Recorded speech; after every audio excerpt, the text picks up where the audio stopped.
I call this the leadership differentiation factor.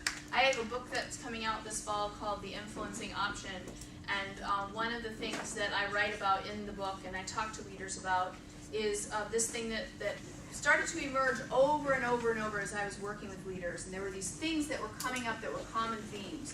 And anytime a leader was struggling with something in their organization, whether it was a team or the market or new business strategy, whatever it was, these two things came up over and over again. So I think that if you can do a little self-assessment to see whether or not you are doing either of these things or whether you need some work on them, then that will help you differentiate yourself, okay? So the very first thing, the differentiation factor, is the ability to clearly articulate a vision and get others to follow you. Clearly articulate a vision and get others to follow you. It sounds so simple, but I want to tell you a little secret. You are not specific enough. You're not.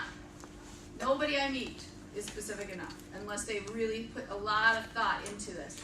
And here's what I mean by that. One of the things that I do is I help people become better influencers.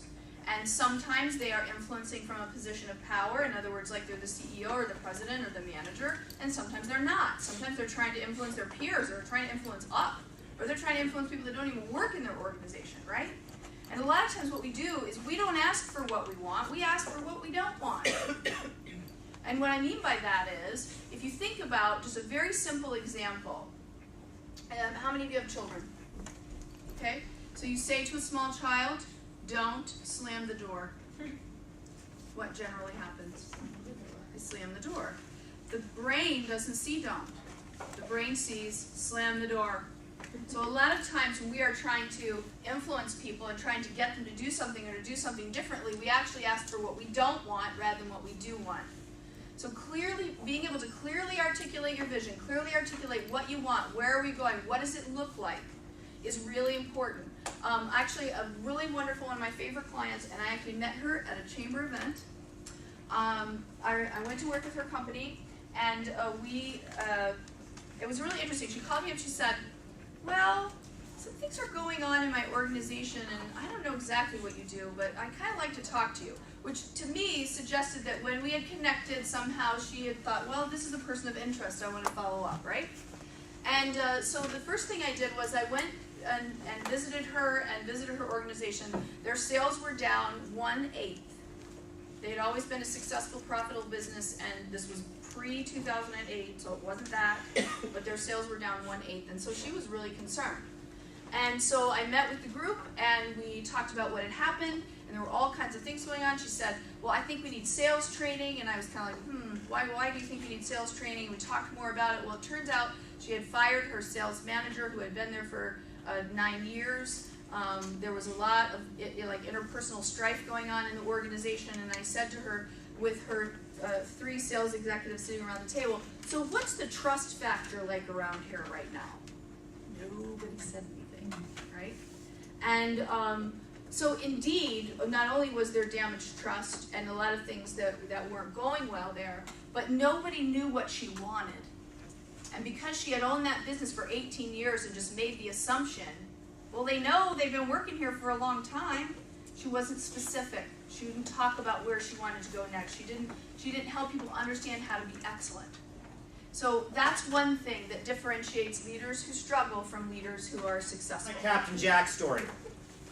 If you are not familiar with the Jack Russell Terrierist, you may have seen him on Frasier. Eddie on Frasier is a Jack Russell Terrier. My dog is a little bit of a rough-coated Jack Russell who acts nowhere near as nicely as Eddie does on Frasier.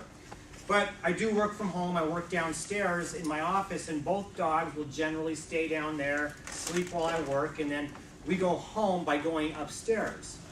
And recently I came upstairs and I sat down, been a long day, just slumped down on the couch, trying to watch a little TV and relax, and the 2 dogs came up.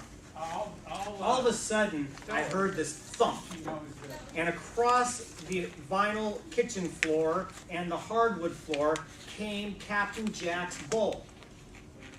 He then came over, and right in front of me just went whack, and the bowl went flying in the air. I knew what he wanted. He said, dude, I'm hungry. So I got up and I went and fed both of them. But it was a great lesson for me. If you don't ask, you don't get. And I think that that's something that we as business professionals sometimes forget. We forget to ask. Had I not reminded you about the evaluation form, some of you may not have filled it out. Now at least maybe we'll pick up a few more that you'd forgotten. If you don't ask, you don't get. There are ways that you can ask.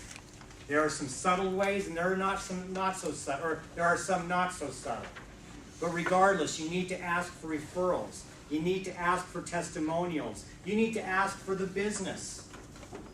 Because you have great value, and I keep stressing that. You have value that's important to somebody else, or else you wouldn't be doing it.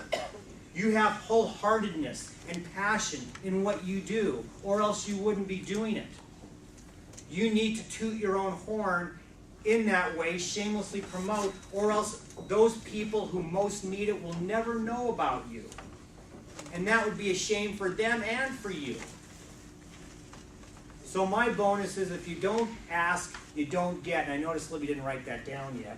If you don't ask, you don't get. There are ways that you do it within your own strata, but please keep that in mind as you go through each day. Because again, I love what Philip said. I had not heard that.